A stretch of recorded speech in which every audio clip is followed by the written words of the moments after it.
Alors un trigger d'application, eh bien, ça permet à une application de demander à être notifiée par le serveur lors d'une opération sur la base de données, un ajout, une modification ou une suppression, quelle que soit l'application qui a fait l'opération, même si c'est une autre application et même si c'est sur une autre machine.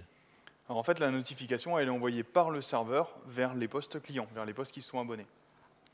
Alors le trigger d'application, il peut être défini au niveau d'un fichier de données, d'une table, pour être prévenu dès que ce fichier de données, dès que cette table a été modifiée, ou alors au niveau d'un enregistrement, pour être prévenu dès que cet enregistrement a été modifié.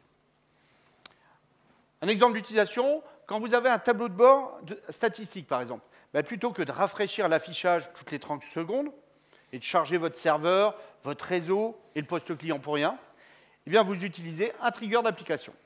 Et vos données se mettent à jour uniquement quand elles sont modifiées. Allez, je vous montre comment ça se met en œuvre. Dans cette application, moi, je vais être prévenu dès qu'un bon de livraison est généré pour l'imprimer. Eh bien, j'ai utilisé la nouvelle fonction de wlangage hsurveille pour mettre en place un trigger d'application. Hsurveille, je lui donne en paramètre le nom du fichier que je veux surveiller, donc ici les BL, une procédure callback qui sera appelée à chaque fois qu'une opération est détectée. Le troisième paramètre, c'est l'enregistrement que je veux surveiller. Donc ici, moi, je veux surveiller tous les ajouts, donc j'ai utilisé la nouvelle constante hNumOrTous.